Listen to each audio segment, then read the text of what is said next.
What's up, Ant City, and welcome to the Demon Slayer Nuzlocke challenge. If you haven't seen this before or you just needed a refresher, then allow me to explain the rules. So rule number one is that you're only allowed to play as one character at a time. So to give an example of that, let's just jump straight to rule number two, is that you have to start with Tanjiro. So Tanjiro, the very first Tanjiro, is the character you have to start with. So back to rule number one with the one character at a time thing. So let's say you have Tanjiro and Nezuko on your team, because you obviously have to pick two characters.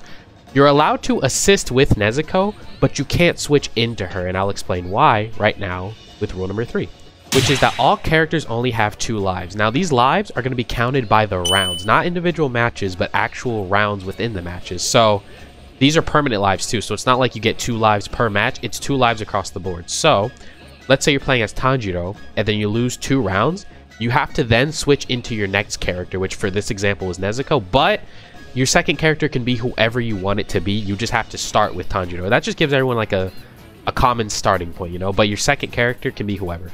And rule number 4 is that after both of the lives are used on your character, you can no longer use that character. So for this example it was Tanjiro, but this goes for every character for the whole challenge. If you lose both your lives, that character is out. Rule number 5 is that the Academy characters do not actually count as separate characters because they basically are the same as the normal characters. Like Academy Tanjiro and normal Tanjiro have the same moveset basically, so they don't count as separate characters.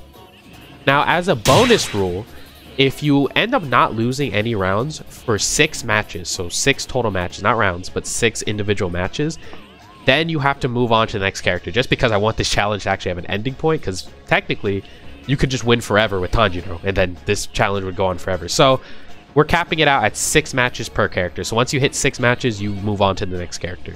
But yeah, that's it for the rules. So without further ado, make sure you like and subscribe, and then let's get right into the video.